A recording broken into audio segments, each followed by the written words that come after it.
Boa noite a todos. A graça e a paz do Senhor Jesus. Amém. Vamos estar abrindo as nossas Bíblias no Evangelho de João, capítulo 13, que é o tema desse ano do DIP.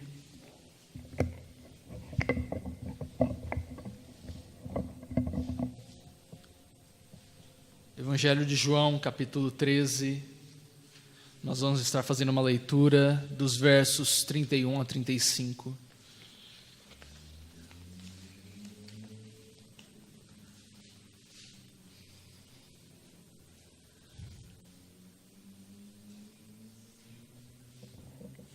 Todos encontraram? Vamos colocar em pé então, em reverência à palavra de Deus, para estarmos fazendo essa leitura.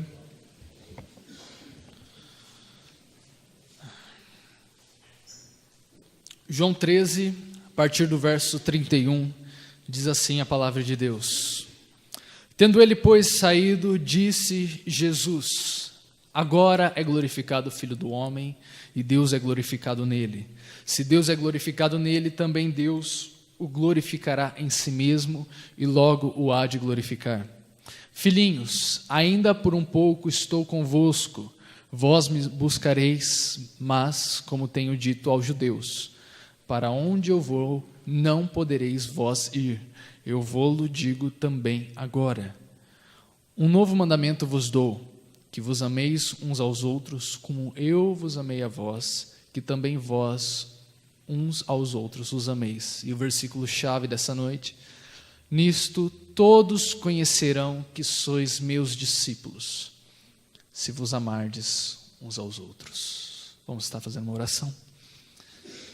Senhor Deus, meu Pai, damos graças a Ti por mais essa noite, termos esse privilégio de nos reunirmos para cultuarmos ao Teu nome. Fala em nossos corações para que possamos entender do Teu amor, da Tua graça que nos alcança todos os dias. Usa-nos como Teu instrumento, que Teu Espírito Santo venha aos nossos corações iluminar-nos, para que possamos compreender a Tua santa palavra. Em nome de Jesus que eu oro, que eu agradeço. Amém. Pode tomar seu assento. Esse é o versículo escolhido pelo Portas Abertas deste ano. Nisto todos conhecerão que sois meus discípulos, se vos amardes uns aos outros. A questão que esse versículo, ele nos suscita duas perguntas. Primeira, quem estamos servindo? Porque o versículo diz: nisto todos conhecerão que sois meus discípulos. Mas esse pronome possessivo meu se refere a quem? Quem é esse Deus que através do nosso amor vai mostrar que somos seus discípulos?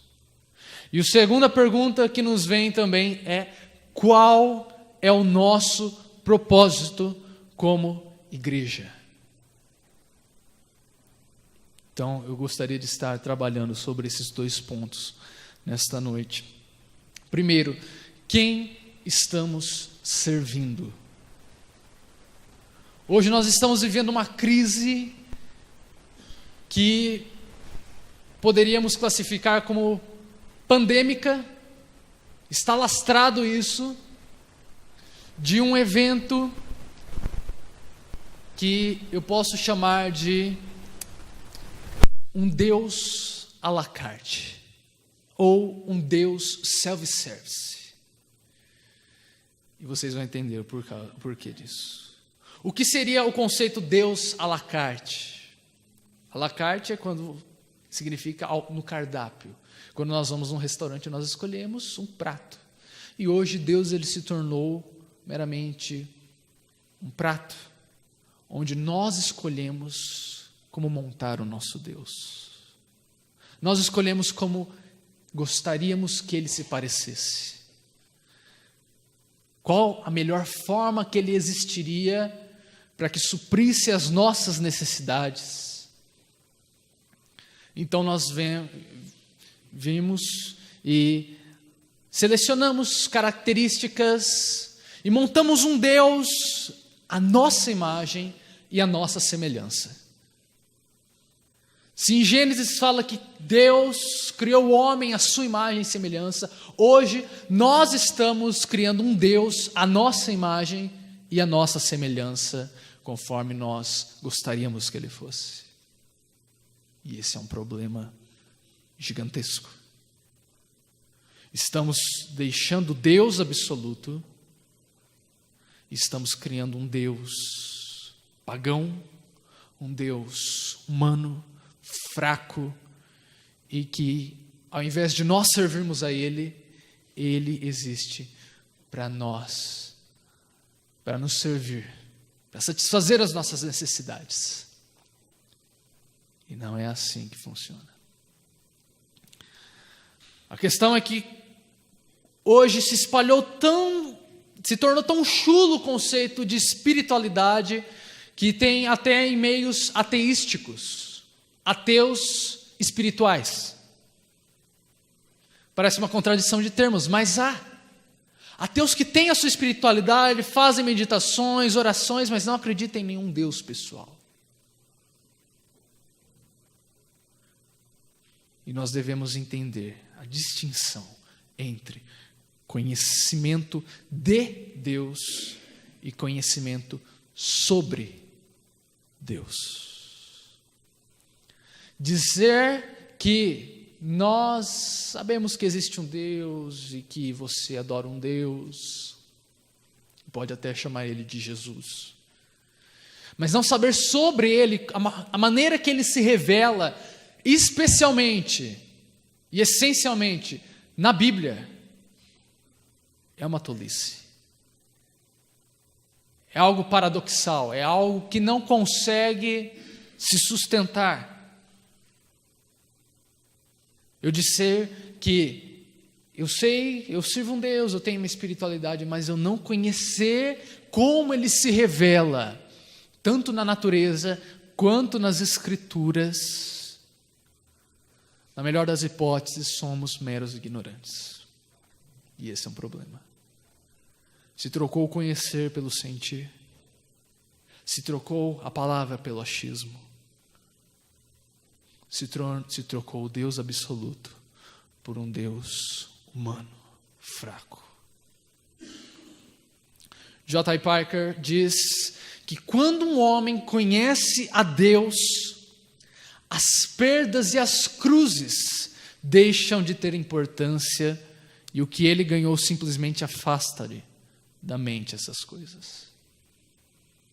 Isso nos remete a uma das parábolas que Cristo conta, uma das pequenas parábolas, mas com uma semântica, um significado imenso, que é a da pérola de grande valor. Que um colecionador de pérolas acha uma pérola de grande valor e por isso ele vende tudo que ele tem para comprar aquela pérola. Ele deixa tudo que ele tinha para trás por causa de uma pérola que para ele não era imensurável o seu valor.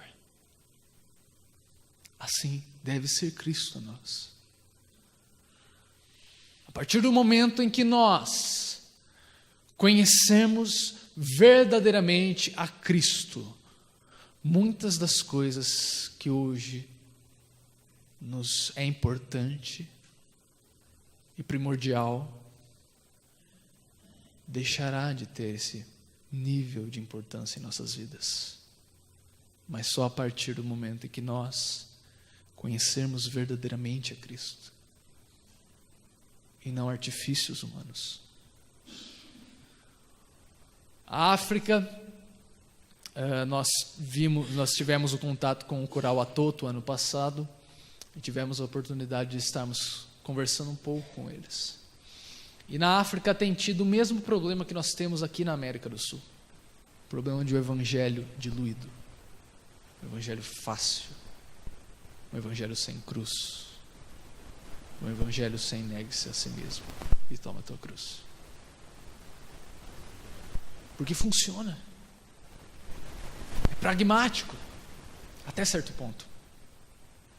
Acaricia o ego do homem.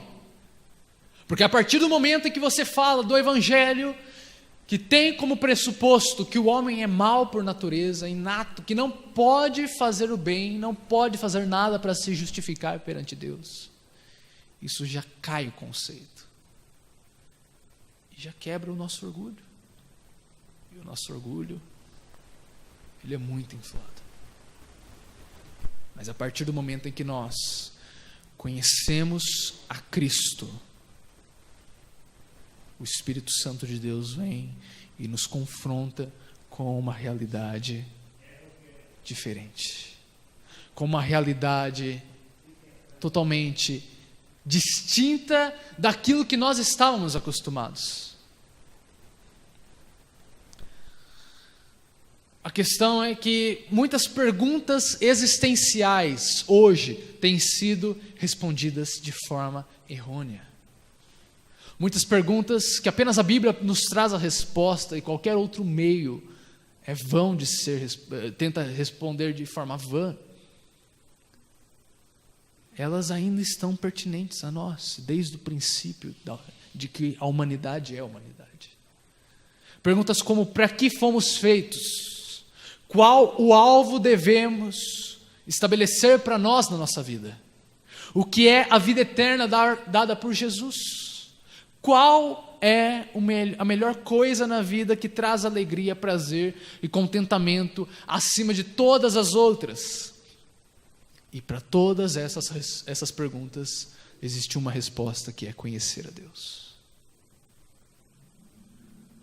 Se a nossa vida não gira em torno de conhecer a Deus, buscar a sua face, entender quão precioso é isso, de entesourarmos Cristo para nós, nossa vida será vã e seremos os mais miseráveis dessa terra. Ao contrário dos deuses pagãos, Yahvé, o Deus da Bíblia, ele é um Deus que não tem imagens. Ele é um Deus eterno e infinito. E o interessante é que, se ele não buscasse se revelar a nós, tanto na natureza quanto na Bíblia, nós apenas teríamos leves indícios da existência dele. Mas não saberíamos. Não teríamos a noção de quão grande é esse Deus, não teríamos a noção de que ele é uma trindade, 3 em 1, que ele é amor, mas é que ele é justo e não deixará impune aqueles que pecam. Conhecendo o Evangelho de Cristo, nos torna totalmente diferentes, porque nos mostra outra realidade. O conhecer a Deus envolve 4 principais características. Primeiro, ouvir a palavra de Deus e recebê-la. Porque ouvir apenas a palavra de Deus e não praticá-la e não deixar prosperá-la em nossos corações é vã e perca de tempo. Segundo, prestar atenção à natureza e ao caráter de Deus revelado em sua palavra e obra. Muitas vezes nós negligenciamos, mas um dos mais belos evangelhos que nos é revelado é a natureza que está à nossa volta. E é um dos artifícios que nós podemos e devemos usar no evangelismo, usarmos essa ponte que há entre a revelação de Deus na natureza e a revelação dele nas Escrituras. Porque o Deus que é revelado na natureza é o mesmo que se revela nas Escrituras, não é distinto. O que criou os céus e a terra é o mesmo. Tanto que ele chama para si esta qualidade: eu sou Deus que criou os céus e a terra.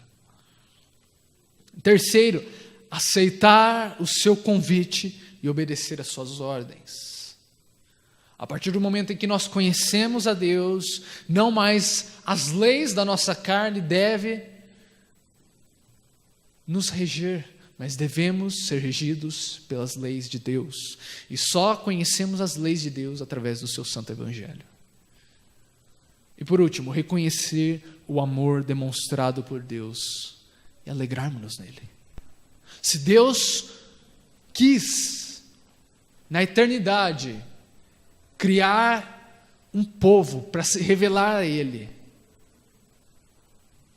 foi para que nós nos alegrássemos nele e Ele ser glorificado em nós através de nossa alegria. Servir a Deus de forma alegre, de forma apaixonante, de forma grata. De forma grata pelo princípio que eu já disse. Porque antes que nós viéssemos a ter noção da existência dele, ele já conhecia nós. Ele já tinha todos os dias nossos escritos no seu livro. Assim como Davi fala no Salmo 139. Então, antes mesmo que nós conhecêssemos a ele, ele nos conheceu e ele quis se revelar a nós. Se nós estamos aqui hoje, foi porque num dia ele se revelou a nós através do seu Santo Espírito. Porque senão nós não chegaríamos a menor conhecimento dele. No máximo o rejeitaríamos, como éramos inimigos dele, filhos da ira, inimigos de Deus. Odiávamos a Deus por natureza, mas chegou um ponto em que, pelo seu Espírito Santo e pela sua graça, não pudemos mais resistir à sua graça maravilhosa e ao seu chamado. E isso deve ser motivo de regozijo em nós. Mas nós podemos conhecê-lo única e exclusivamente através de Cristo, que é a imagem e semelhança de Deus. Os preceitos antigos do Antigo Testamento não podem nos levar à plena manifestação de Deus. A natureza não pode nos levar à plena manifestação e ao pleno caráter de Deus. Nós podemos sim saber que pela natureza que Deus é um só, de que Ele é onipotente, onisciente, onipresente, mas nós não podemos entrar a fundo nos seus atributos e não podemos nos chegar a Ele sem Cristo, que é o nosso mediador.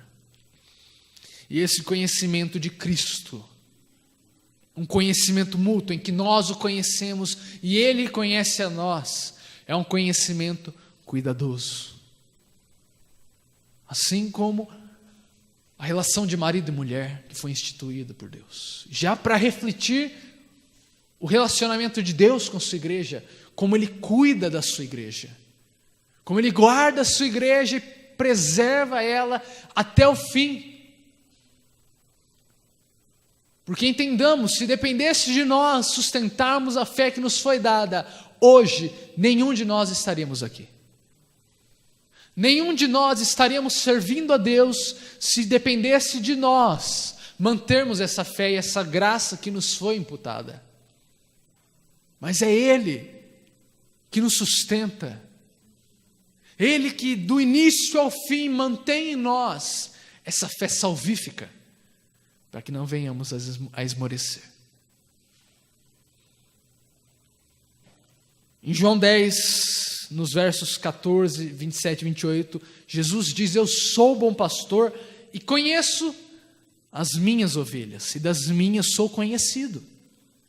As minhas ovelhas ouvem a minha voz, e eu as conheço, e elas me seguem, e dou-lhes a vida eterna, e nunca hão de perecer, e ninguém as arrebatará da minha mão. É esse o cuidado que Ele tem por nós.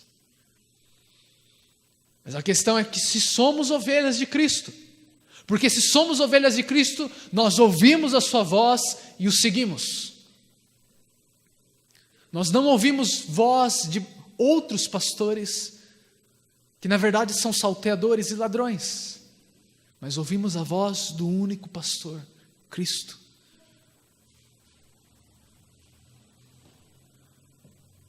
Tal conhecer é tão gracioso e tão digno, pois somos conhecidos dele e só conhecemos porque ele se revela a nós, assim como em 1 João 4,10 diz: nisso está o amor, não em que nós tenhamos amado a Deus, mas em que ele nos amou a nós e enviou o seu Filho para propiciação pelos nossos pecados.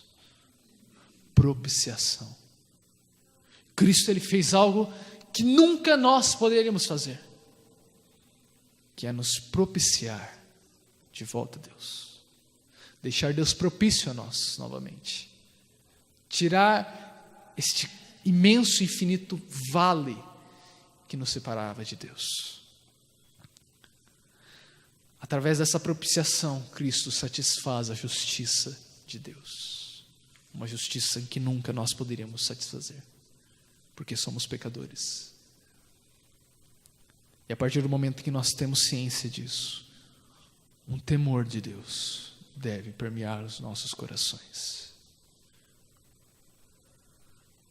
E isso irá contribuir com a segunda pergunta que eu fiz no nosso propósito. Mas ainda nesse primeiro ponto do conhecer de Deus, John Murray disse: a doutrina da propiciação é precisamente essa, que Deus amou tanto os objetos de sua ira, que deu o próprio Filho com a finalidade de, pelo seu sangue, propiciar a remoção dessa ira. Cristo solucionou de tal modo o problema da ira, que os amados não são mais objetos dela, e o amor pôde alcançar o objetivo de transformar os filhos da ira em filhos do prazer de Deus.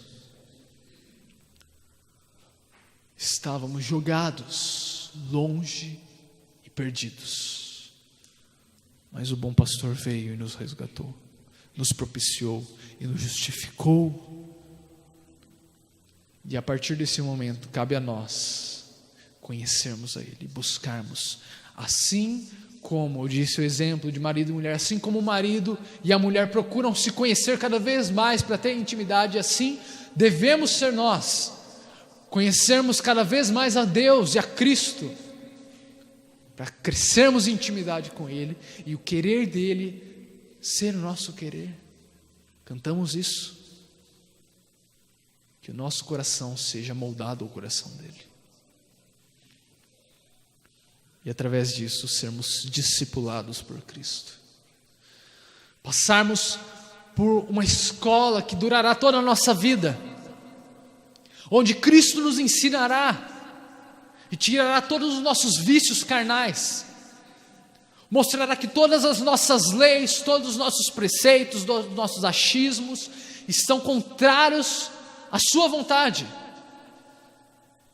que o ódio que brota em nossos corações contra o nosso próximo é contrário ao amor que Ele manda a nós amarmos o nosso próximo,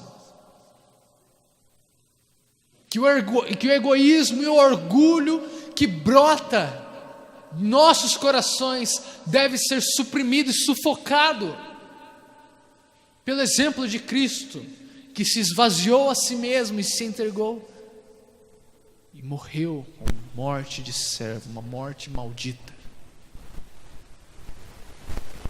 Nós vemos isso na igreja primitiva e na igreja perseguida, onde os cristãos abrem mão de sua liberdade, de suas vidas, de sua família, para permanecerem num lugar hostil, e através de seu testemunho eles conseguirem os seus que estão ao seu redor a Cristo. Eles sacrificam, eles dão literalmente o seu sangue para que Cristo nasça no coração deles.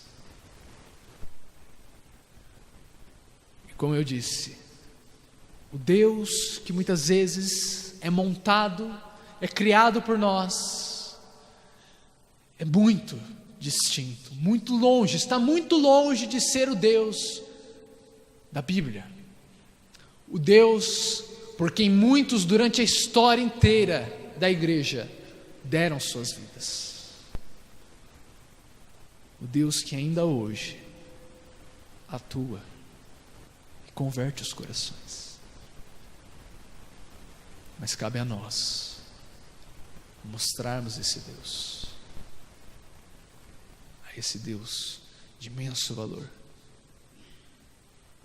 e em contraste com esse Deus pobre, que só pode nos dar riquezas, que só pode nos dar bens materiais. O que mais Ele pode nos dar? Esse Deus que é pregado em muitos lugares, um Deus que é comprado com o seu dinheiro, um Deus que é comprado com seus talismãs. Esse não é o Deus da Bíblia. Esse é um Deus segundo o coração corrupto do homem. Conhecer a Jesus é ser salvo por Ele do pecado, da culpa, da morte, nesta vida e na futura.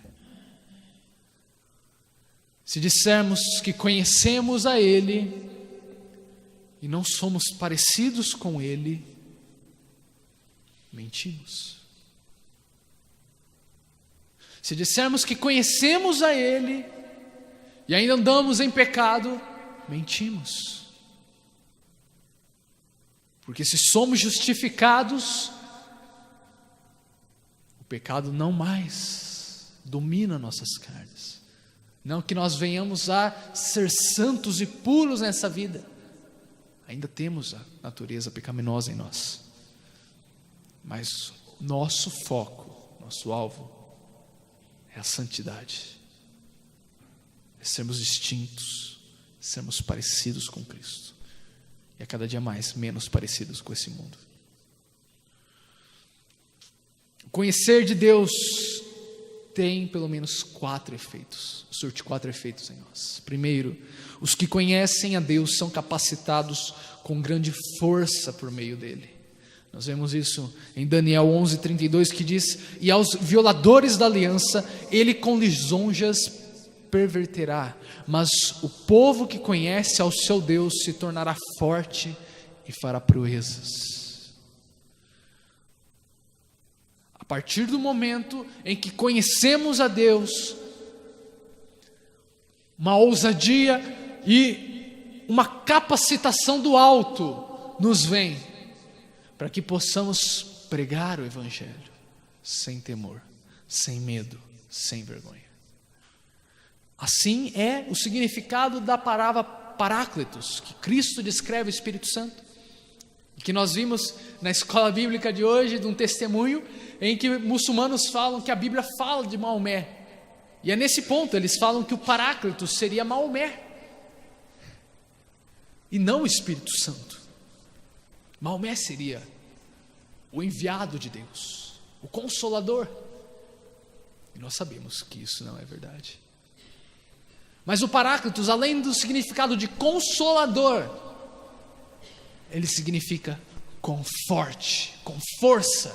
Ele vem com força e nos impulsiona a termos desejos que, se não fosse por ele, não teríamos. A desejarmos as coisas do alto, a desejarmos que o reino de Deus se estabeleça no mundo, a desejarmos que todo conhecimento venha a ser cativo por Cristo.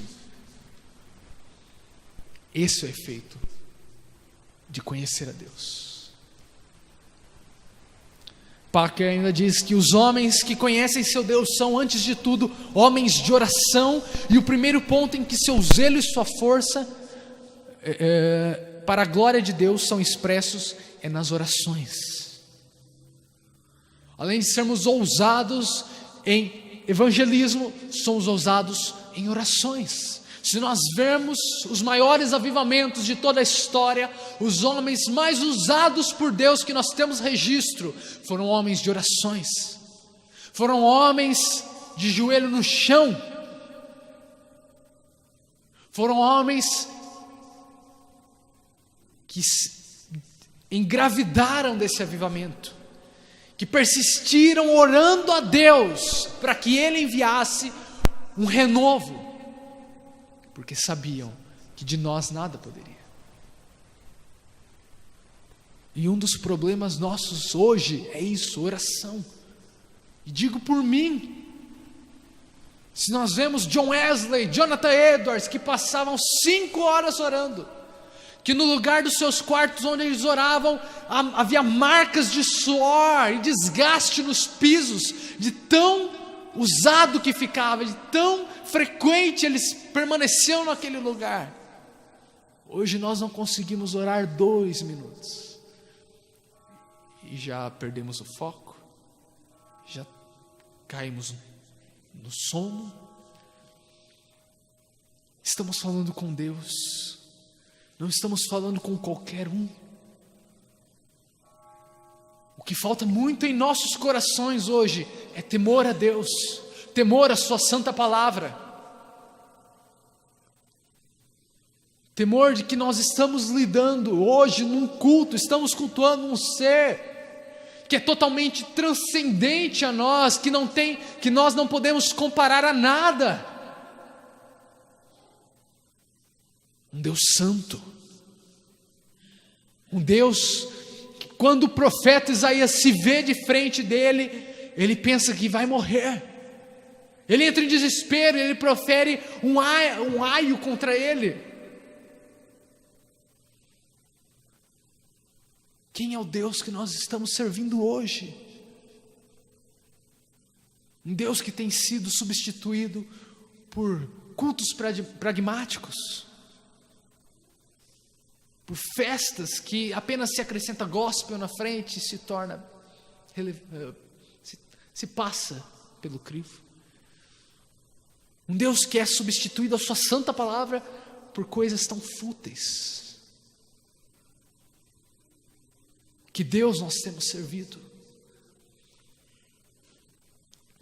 Segundo ponto, os que conhecem a Deus pensam grandes coisas sobre Ele. Isaías 46, 9 e 10 diz: lembrai-vos das coisas passadas desde a antiguidade, que eu sou Deus e não há outro Deus, não há outro semelhante a mim, que anuncio o fim desde o princípio e desde a antiguidade, as coisas que ainda não sucederam, que digo, meu conselho será firme e farei toda a minha vontade. Um Deus que não pode ser contrariado.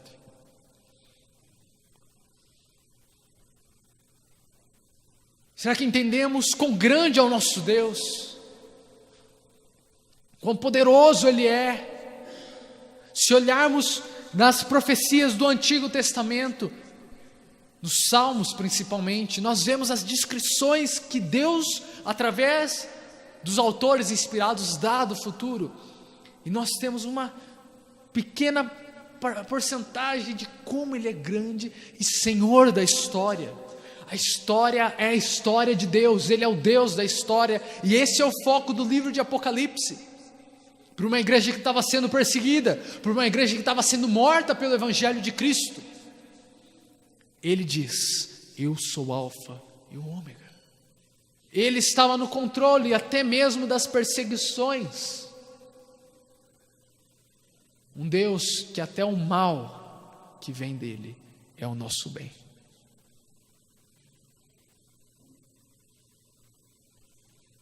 Terceiro, os que conhecem a Deus são ousados por causa dele. Atos 4,13 diz: então eles, vendo a ousadia de Pedro e João, informados de quem eram homens sem letras e doutos, maravilharam-se e reconheceram que eles haviam estado com Jesus.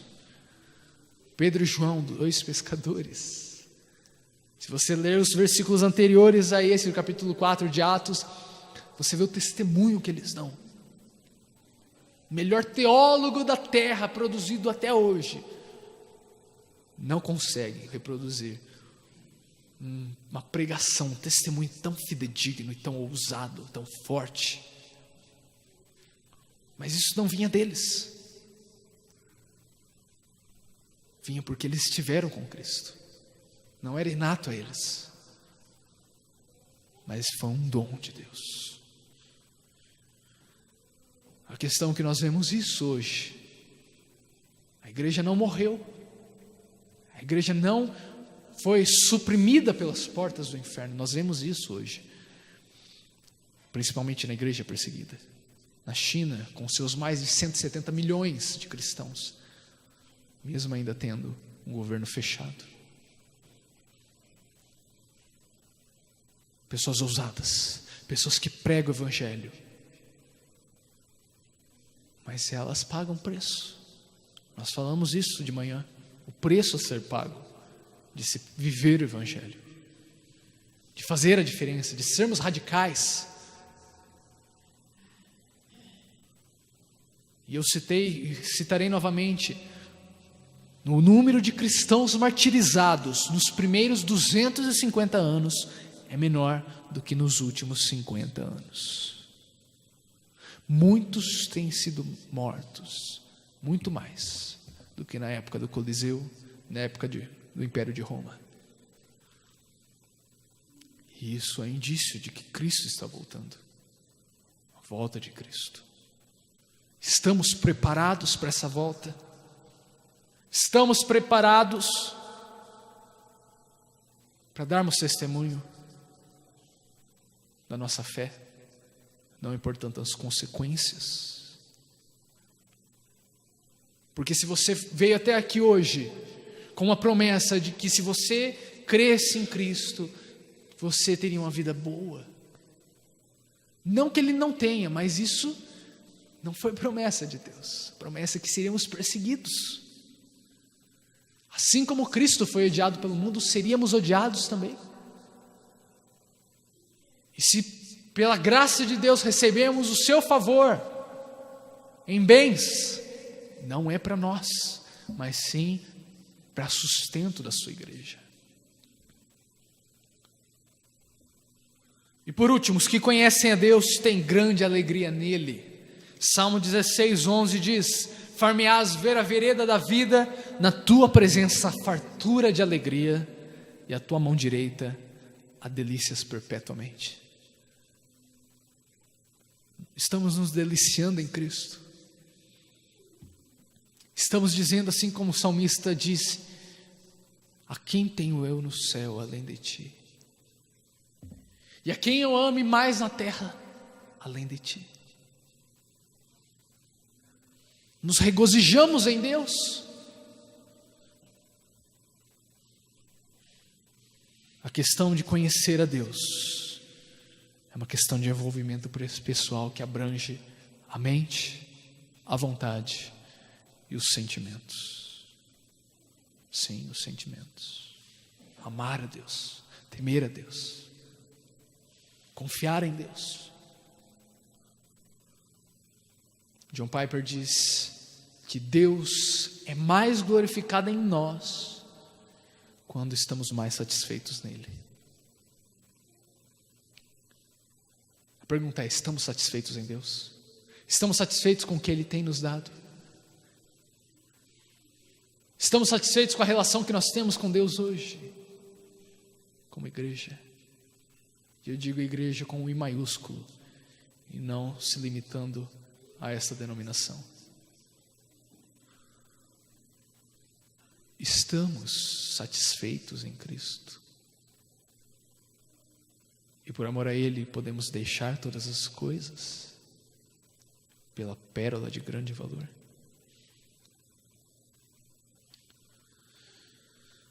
E isso nos leva ao segunda pergunta: qual o nosso propósito como igreja?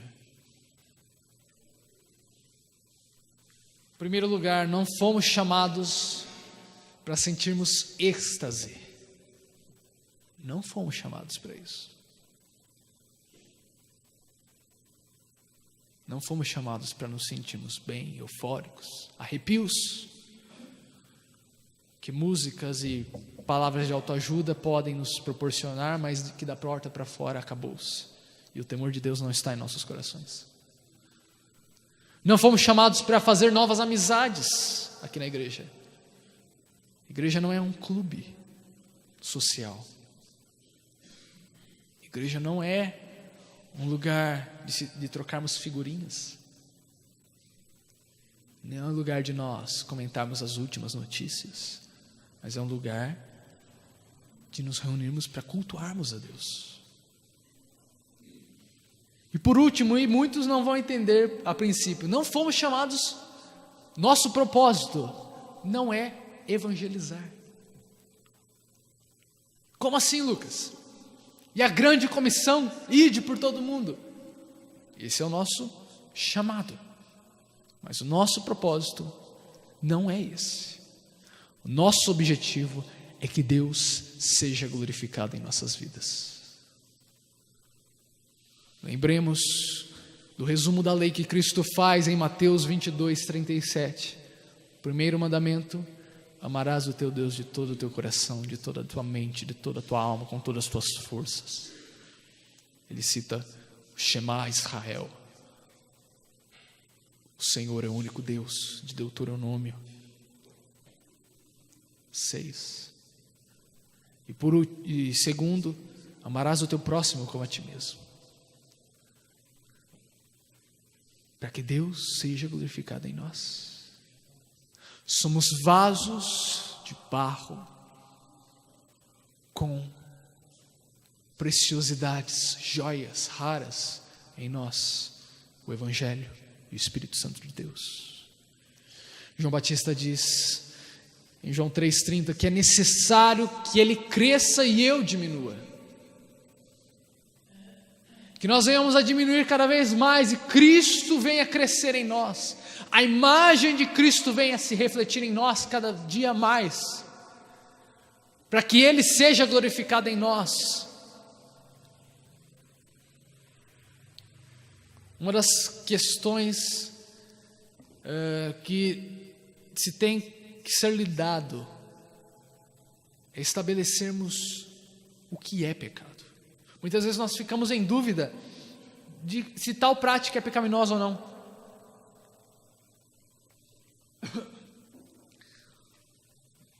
Muitas pessoas perguntam, tal coisa é pecado ou não? Mas a gente tem que entender que é pecado tudo em que Cristo, em que Deus não é glorificado em nossas vidas. Que nós busquemos que cada passo que nós dermos seja para a glória de Deus, para que não andemos em pecado. Romanos 11:36 diz que porque dele, por ele e para ele são todas as coisas, e glória pois a ele eternamente. Amém. E não a nós. Que nós venhamos a diminuir e ele venha crescer. Que ele seja glorificado em nós. E que através das nossas obras, as pessoas que estão à nossa volta glorifiquem o nosso Pai. Voltando brevemente no texto, João 13:35 diz: nisto todos conhecerão que sois meus discípulos, se vos amardes uns aos outros. Esclareceu mais, né? Nós abordamos esses dois pontos. Nisto todos conhecerão que somos discípulos de Cristo, se nós vivermos uma vida piedosa, de tal forma em que Ele seja glorificado em nós, e que o seu amor reflita em nosso amor. Porque nós não temos amor de nós mesmos. O amor não é inato a nós. Somos criaturas más. Se nós temos a possibilidade de amar, é porque esse amor foi dado a nós por Deus. É um atributo de Deus comunicável, que Ele comunica a nós, o seu amor. O amor nosso deve ser reflexo do amor de Cristo por nós. Um amor gratuito, não foi despertado por nenhuma bondade em nós. Nós não fizemos nada para que Ele nos amasse mais ou menos.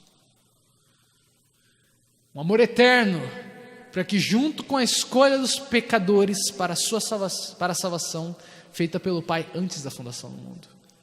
O Pai nos escolheu antes da fundação do mundo, onde não existia tempo, havia apenas a eternidade. Um amor sem reservas, pois levou à mais profunda humilhação e, na verdade, ao próprio inferno no Calvário. Cristo suportou por mim e por você dores, aflições no corpo e na alma do inferno, aquilo que era destinado a mim e a você, Ele suportou por amor. por fim, um amor soberano, pois ele alcançou o seu objetivo, a glória final dos remidos, sua perfeita santidade e felicidade na alegria do seu amor, que está agora garantida e assegurada.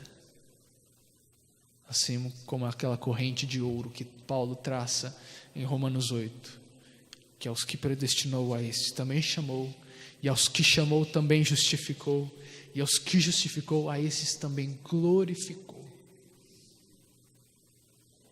E o que nos separará do amor de Cristo? Uma pergunta retórica que tem por resposta: nada. Mas a questão é que apenas quem conhece Deus e esse amor pode louvar o seu nome devidamente.